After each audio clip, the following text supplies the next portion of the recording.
So like I said, this is really short, threw this together kind of last minute, but it's a quick demo of how to build a log aggregation server that you could then eventually build your own search or other things on top of. So it's a good way to take logs from a bunch of different systems, get them into one place where you can then do more with them.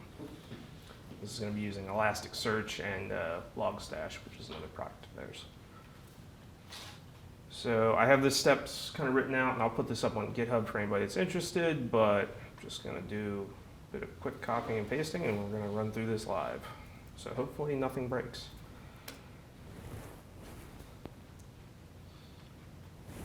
So first thing I'm going to do is download Logstash. Logstash, for those of you who are not familiar, is simply a tool for getting logs out of a server and doing things with them. So it's pretty much all about, I thought they had a good diagram here, but it's pretty much all about collecting your logs, manipulating them, and then transporting them to wherever you want. And you'll see these three pieces in the config file as well. They correspond to basically input, filtering, and then output. Let's see, how's our download doing? Oh, come on, internet, you're killing me. All right. So you have to install an agent on the machine that you want to yes. ship the logs out. So what I'm downloading right now is the Logstash server. This has to run in one central place. You can install other agents to feed the server, so you don't need to have this full big piece running on every server. You can install a very light agent anywhere and forward to the Logstash server, which can then consume, manipulate, and pass on to other data sources. I'm not sure about that logo right there. Is their actual logo? Yes, it is. Way cooler. Well, it's a little bubbly thing at the top. So Elastic is a company. Okay. And then Logstash is Yep. the product. That Elastic actual has logo. all of these products. Okay. Yep. That's all. So close. It's like something out of Ren and Stimpy. All right, and while that's going, I'm going to go ahead. I know I have a second download. I'm just going to start that now so we don't run into that later. I'm also going to download Elasticsearch while we're waiting.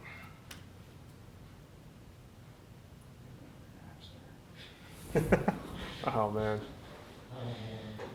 Great. So we're going to extract that.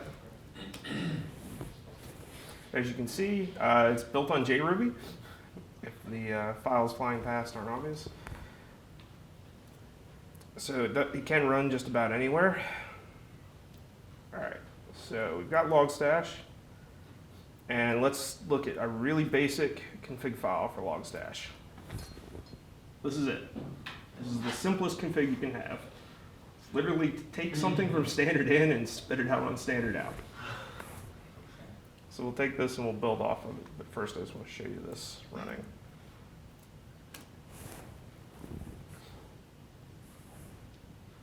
It takes a few seconds to spin up. Okay, there we go. Standard in, standard out. Pretty straightforward.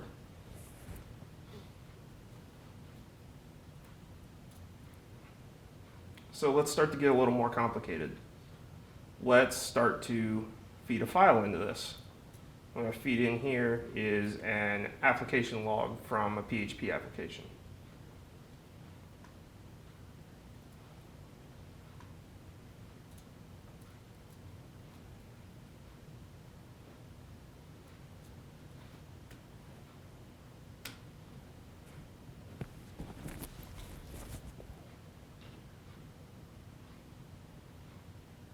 Okay, let me go start the PHP application real quick.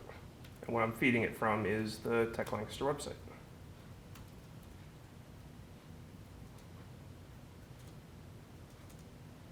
What plugin are you using to write term? Gives you those little chevrons. I could look it up afterwards. I don't remember off the top of my head. All right, so now I've got the applications running. And oh, there you can see, it just picked up a bunch of stuff from me starting the server.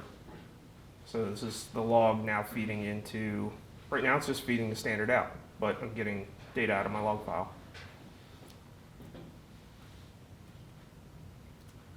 So that's cool, but still not real useful. So now we need to do something with our data. So I'm going to output to Elasticsearch.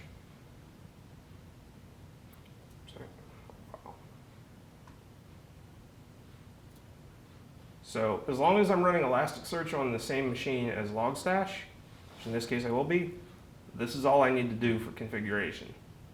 The rest of it, it's smart enough to figure out on its own.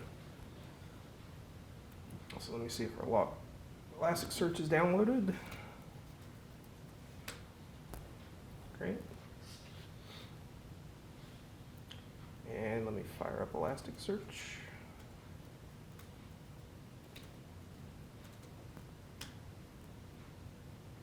I'll get a little bit more into what Elasticsearch is in a moment. For now, I just want to show you how simple it is to start getting data into it. So Elasticsearch is now up and running. Start up Logstash again.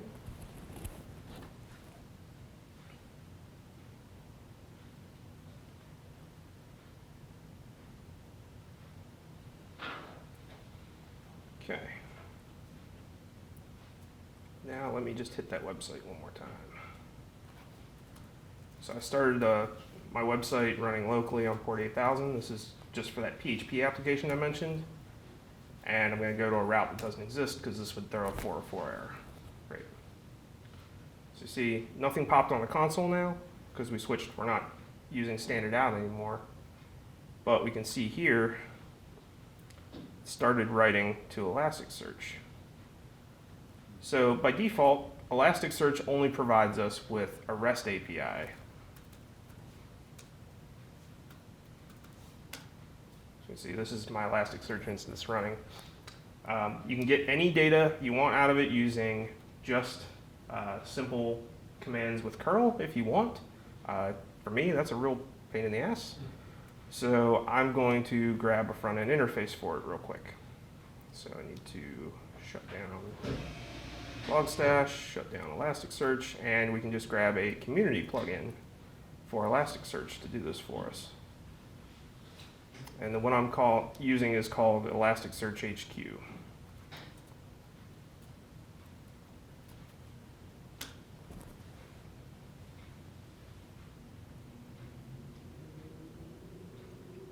Man, all the dots. I was gonna say, that's more than 100. Wow, that is way more dots than I got last time. I think it's just throwing out 10 dots per second or something. Great, so now we've got our plugin. Let the user know we're doing something. Yeah. All right, so restarting Elasticsearch with the plugin installed, and just firing up Logstash again. All right, so let's go look at this new plugin now.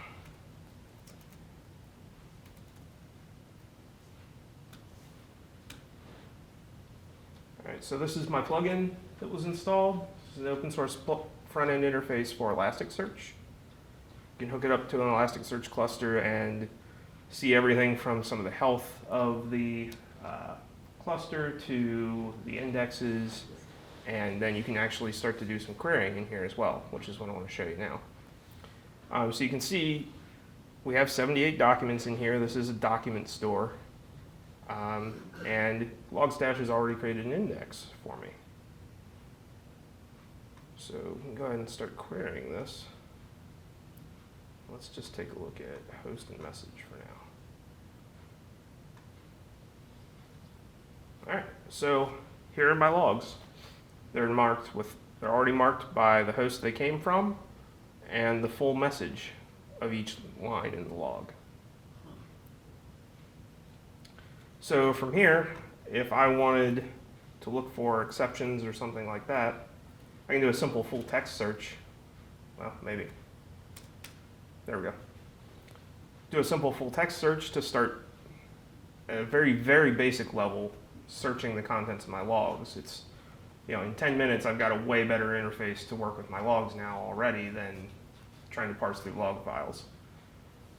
Where this gets really nice is if I was throwing logs from multiple services and multiple servers in here, they're all in one place that's queryable. So I can start to query against all of them.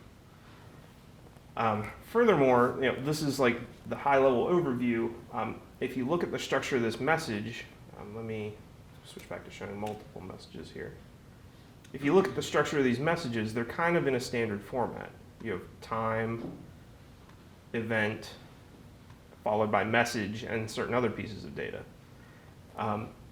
What we could start to do with Logstash is start to implement a third option here called a filter. And I don't know if I'll be able to do a good example of this here. But what filter will allow us to do is actually pre-process these messages and break them into individual fields. So we can pull out the timestamp. We can pull out, if there were IP addresses on every record, we could pull those out. And Logstash has a ton of plugins to assist with pulling these pieces of data out of the logs and into separate queryable fields to make it easier to write complex queries. So you're not just searching through one giant text field of your log data. I just can show you a brief example of this. If we jump back to their documentation, they have a really good example of the way they handle Apache logs. If you change your filter and restart the server, the old messages won't have the extra fields or whatever you created, right? That's correct, because it's a document store. You can add fields at any given point, but what's in there is already in there. Do you know if there's a way of going back and applying those filters to old fields? You can have it reparse the file. So if you're looking at a file, by default, Logstash does like a tail method where it'll pull like the last bit of the file Okay. when it fires up, but you can tell it to start at the beginning, Huh, okay. and then it will reparse the entire file every time. Downside is if you do that multiple times, you'll get duplicate entries then too. Yeah. So that's actually a good point. You can dedupe your messages as well, which I wouldn't recommend doing with logging because you want to see multiple messages. But you could dedupe them possibly even by looking at the timestamp and the message. And if that is not unique, you can generate a unique hash off of that combined field. And then when that matches, it wouldn't get reinserted into the database, or it wouldn't even be passed on to the database for insertion, Okay. or to Elasticsearch. Okay, so their example is in the advanced section here, I believe. Right.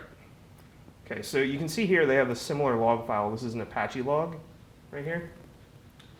And they already have a pre-made filter for this for parsing combined Apache logs. So it will take this log and break it into these fields, which you can then query against.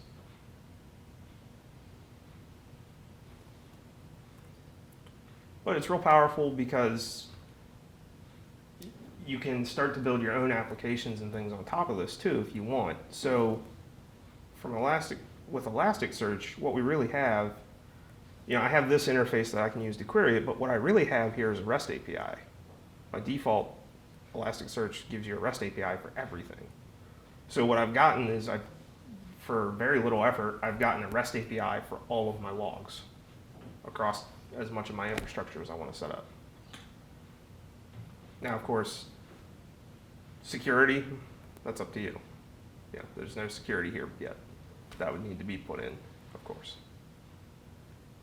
And there are a lot of other considerations, but with bare minimum, this is a start towards Can you better configure logging. it to start off the fire off messages, emails based on Yep. report types? Yeah, so Elasticsearch has other things to help with that. Not all of Elasticsearch stuff is free.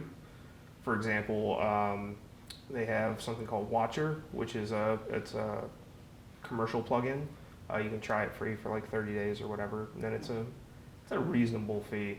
And what Watcher does is it sits on top of the data store, and every X amount of time runs a pre-written query that you set up, and then does things based on the results of the query. So you could say every 15 minutes, run a query for new logs. If I have a new log with X statistics, fire off an email. That kind of thing. That's a commercial plugin they have. Another thing, talking about commercial plugins, they also have a commercial plugin specifically just for security. So it's basically a bolt-on security interface for Elasticsearch. But the core of Elasticsearch and Logstash, both of which I just set up here, those are open source. They're on GitHub. They're free. You can have at them.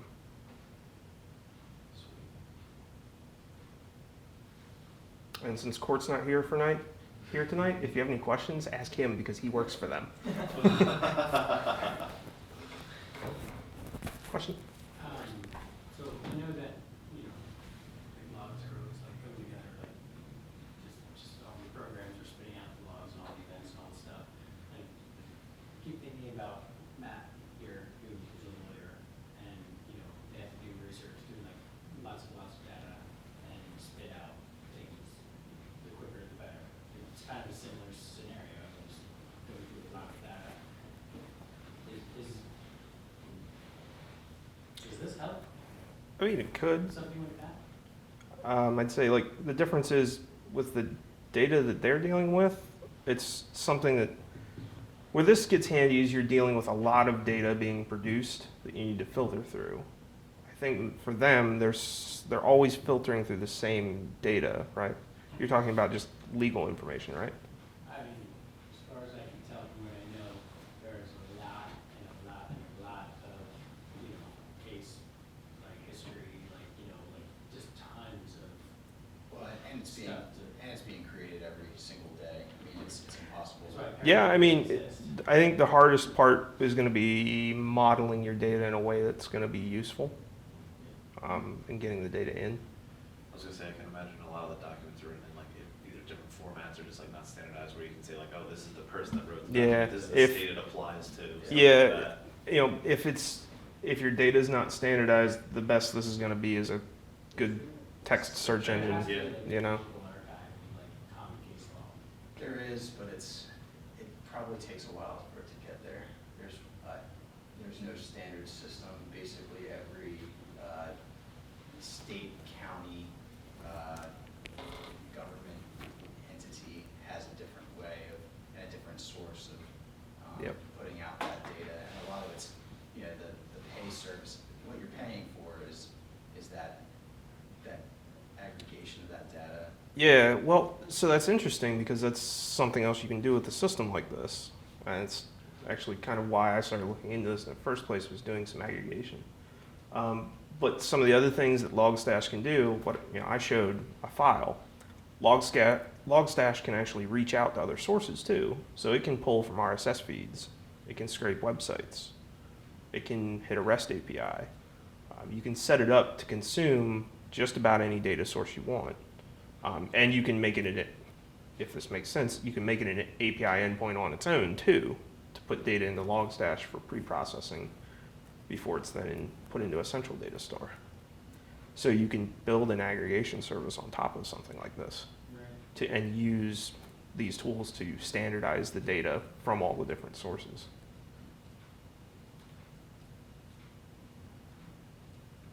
Assuming the individual sources have a consistent format in and of themselves.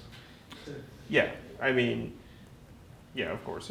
Otherwise, if you have hand jam text, you have hand jam text. There's nothing you can do about that except. Well, this has like built-in analysis software. Yep. Splunk will do that. It'll do like indexing Mhm. just off of machine learning. I don't know if Elastic does it. Paid plugins. Yeah. For everything with Elastic, paid plugins in a way. There's a big project called Kibana, which is sort of like the interface we're looking at here, but much more robust. And it allows you to sort of build your own dashboards and queries out of data and do some more advanced things with your data. Nothing quite to the level of machine learning. Anything in that regard, you're still going to have to kind of dig in and figure out what you want it to do. But it has the systems there. I think it would be easier to write on something like this. What's motion with the lightning bolt? That looks like a button I want to click a lot. Which one? Motion with the lightning to the left of the screen, the blue button. Oh, that's the automatically generated name of the node. Okay. Whenever Elasticsearch fires up, it automatically generates a name for the node. And apparently it picked that one. It had a lightning bolt. I'm like, that is definitely Yeah. something you need to click. Yeah, so this just has general stats of the running node. See if you can see it here when I fire it up. Yeah, it's an automatically generated one, so if I kill it, fire it up again, Glob Herman. It is, like I said, random name generator. Oh, the first time it was like Franklin something. I thought that was the name of the version. That's what Mike was supposed I was like, oh, No, the it version is- called Franklin. It's something. randomly generated so that as you spin these up in clusters, they don't conflict with themselves. So you can randomly spin up a bunch of servers. And because these are kind of set up to be distributed and eventually consistent, you can have nodes coming and leaving as needed. So you don't have some IT guy just having fun naming them all Lord of the Rings characters?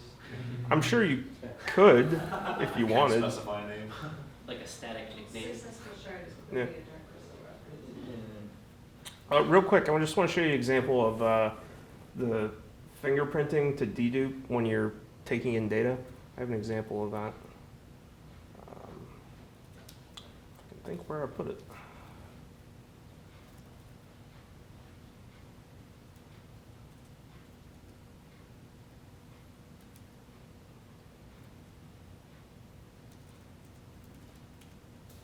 Somewhere in here.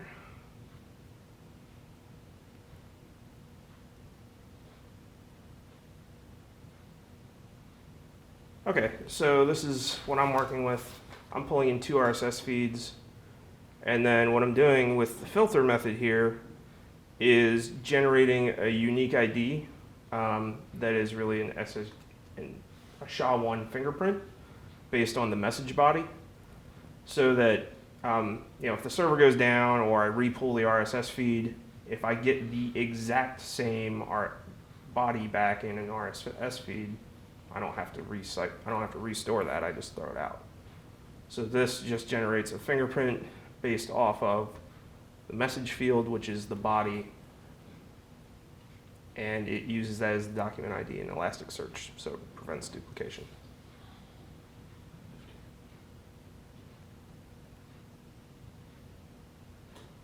Cool. Well, that's all I had. Thanks, guys.